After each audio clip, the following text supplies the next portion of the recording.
Halo Sobat Ngopi yang budiman, di video kali ini kita akan ngomongin film berjudul Storm Riders yang rilis pada tahun 1998 silam.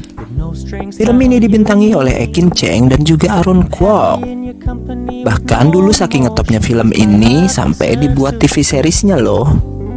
Bagaimana keseruan cerita filmnya? Tanpa banyak basa-basi lagi, ngomongin film dimulai.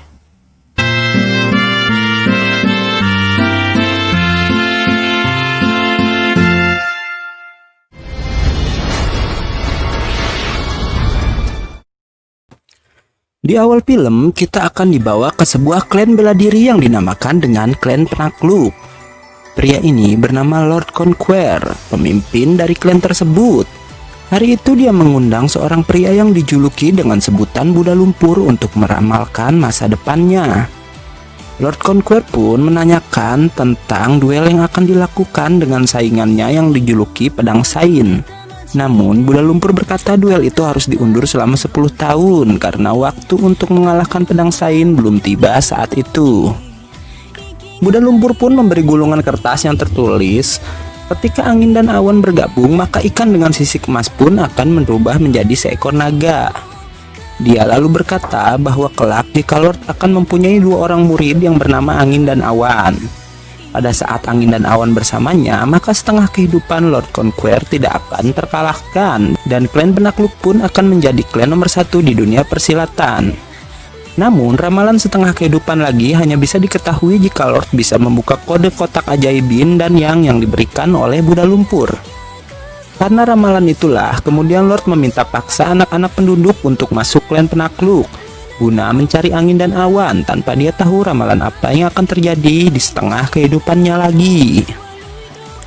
Kabar itu pun sampai di tempat para pembuat pedang, dan ternyata master dari tempat itu mempunyai seorang anak laki-laki yang bernama Awan.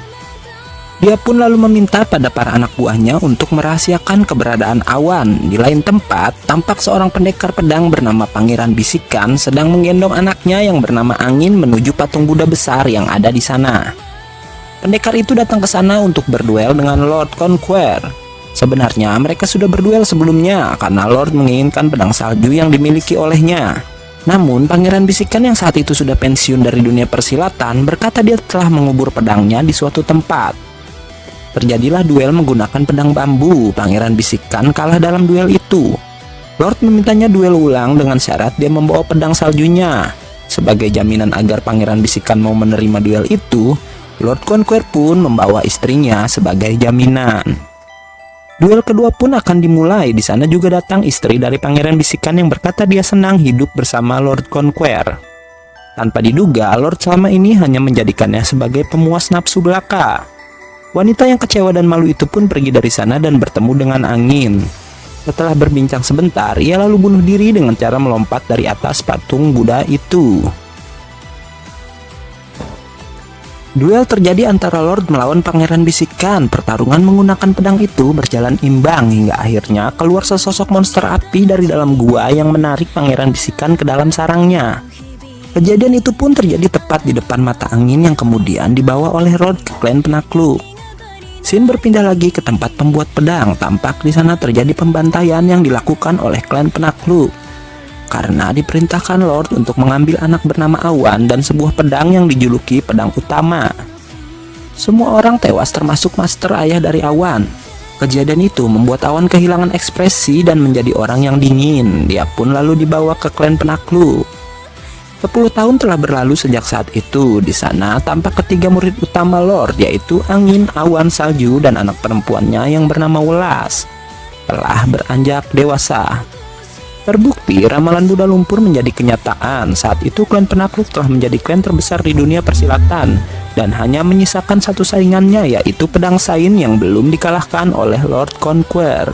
Lord pun memberikan misi pada Angin dan Salju untuk mencari Buddha Lumpur yang telah hilang beberapa tahun lalu, guna membuka kotak yin dan yang berisi ramalan selanjutnya akan nasib Lord. Sedangkan Awan diberikan misi lain untuk membunuh orang bernama Fong dan mengambil pedang tak tertandingi yang dimilikinya. Bahkan ia meminta kepala orang itu dibawa ke hadapannya.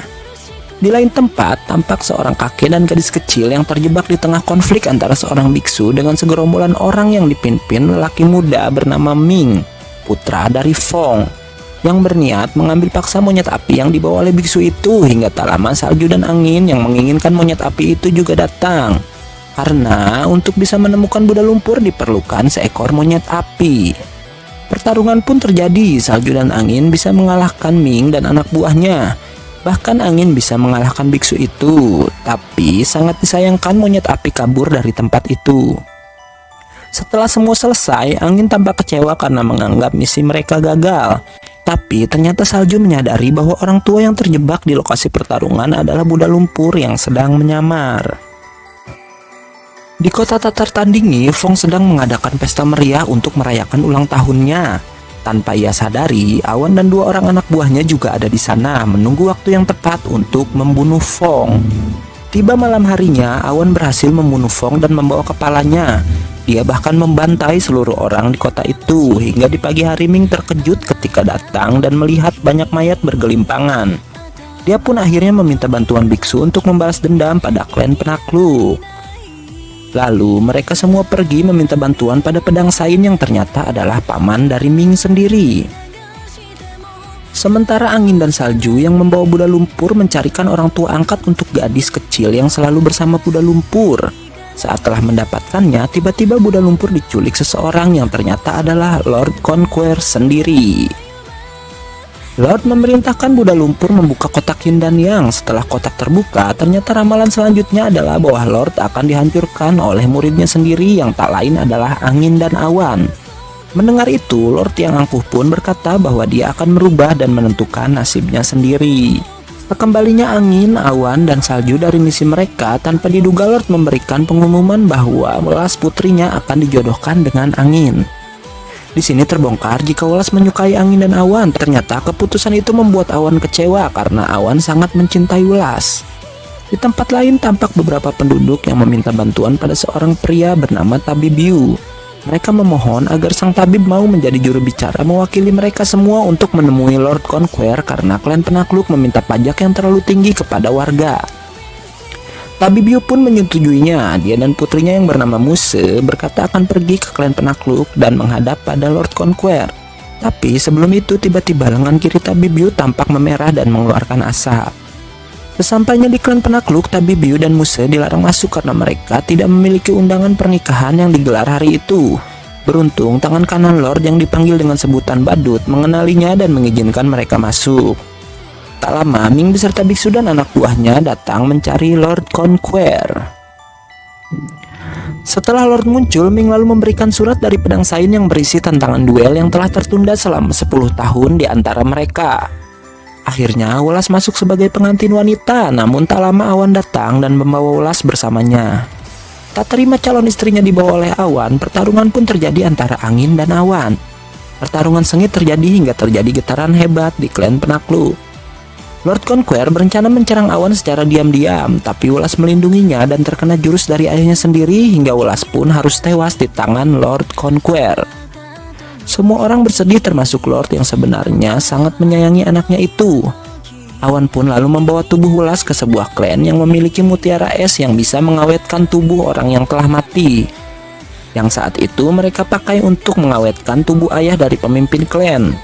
Tentu saja klan itu tak mau memberikan mutiara es mereka pada Awan. Awan pun memaksa hingga terjadi pertarungan dan memenangkannya. Dia lalu mengambil mutiara es dan pergi dari sana. Awan pun membawa tubuh Welas ke suatu tempat dan menyimpannya. Tapi tak lama Lord datang dan ingin membuat perhitungan dengannya. Tentu Awan bukanlah tandingan dari Lord Conquer hingga harus kehilangan sebelah tangannya dan kabur dari sana. Kemudian dia jatuh dan tak sadarkan diri di sebuah danau. Beruntung Muse dan Tabib Yu yang kebetulan lewat menemukannya dan membawanya pulang. Di rumah Tabib Yu, tanpa diduga lengan kiri sang tabib bereaksi ketika melihat tubuh Awan. Tabib Yu yang selama ini merasa bahwa lengan itu bukanlah miliknya dan tak pernah bisa mengontrolnya pun akhirnya memutuskan untuk memberikan lengannya pada Awan. Operasi pun selesai. Kini Awan mendapatkan lengan api neraka milik Tabib Yu dan sementara waktu tinggal di sana. Sementara angin yang masih bersedia akan kematian welas kemudian diberi misi untuk mengambil buah bodi darah yang ada di gua awan tipis tempat ayahnya meninggal diterkam sosok binatang yang dipenuhi api dahulu. Di dalam gua itu, angin menemukan pedang salju milik ayahnya dan kemudian berteriak memanggil hewan penunggu yang ada di sana untuk balas dendam. Tapi tiba-tiba cairan biru keluar dari mulut angin yang ternyata sebelumnya angin telah diracun oleh dua orang yang bersamanya. Bahkan kedua orang itu diperintahkan untuk membunuh angin oleh Lord Conquer. Saat akan membunuh angin, muncul hewan api yang malah menghabisi kedua orang itu, sedangkan angin akhirnya memakan buah bodi darah yang ada di dekatnya. Dia pun seperti mendapat kekuatan baru dan bisa mengalahkan hewan itu. Di klan penakluk, salju diberi tugas untuk menghabisi badut. Karena tak terima akan dihabisi, badut pun membongkar bahwa selama ini Lord hanya mempermainkan mereka semua. Bahkan dia sendirilah penyebab kematian ayah dari angin dan juga awan. Dan dia jugalah yang memenjarakan Buddha lumpur di bawah tanah. Akhirnya hari pertarungan antara Lord dan pedang Sain pun tiba. Pedang Sain mengeluarkan rohnya dan hampir saja bisa mengalahkan Lord. Tapi Muse dan Awan yang datang ke sana melihat tubuh asli pedang Sain yang ada di luar. Bahkan dengan bodohnya Muse menyentuh tubuh pedang Sain, membuat rohnya menghilang dan akhirnya tewas. Ming yang tak terima dengan kekalahan pamannya berusaha menyerang Lord Conquer, namun Ming pun harus tewas di tangannya. Salju datang ke tempat itu dan berani menentang gurunya. Akhirnya Salju pun tewas di sana hingga akhirnya angin dan awan datang bersamaan ke tempat itu untuk menuntut balas. Pertarungan dahsyat pun terjadi ternyata dengan pedang salju dan lengan api neraka milik angin dan awan belum bisa menandingi kekuatan Lord Conquer. Hingga akhirnya pedang utama yang diciptakan oleh ayah awan muncul di tempat itu karena terkena darahnya. Angin dan awan pun menyatukan kekuatan dan membentuk wujud seekor naga. Singkat cerita, mereka dapat mengalahkan Lord yang akhirnya menjadi gila karena dihantui oleh rasa bersalah dari bayangan orang-orang yang telah dibunuhnya. Saat awan akan mengakhiri hidup Lord, tiba-tiba angin mencegahnya. Mereka pun meninggalkan Lord yang telah menjadi gila di tempat itu. Lalu film pun mamat. Sekian ngomongin film kali ini. Tetap dukung kami dengan cara subscribe, like, dan tekan tombol loncengnya agar kalian dapat notifikasi bila kami mengupload video baru. Untuk kalian yang ingin request film apa yang selanjutnya kita bahas, harap tinggalkan komentar di bawah. Bye-bye.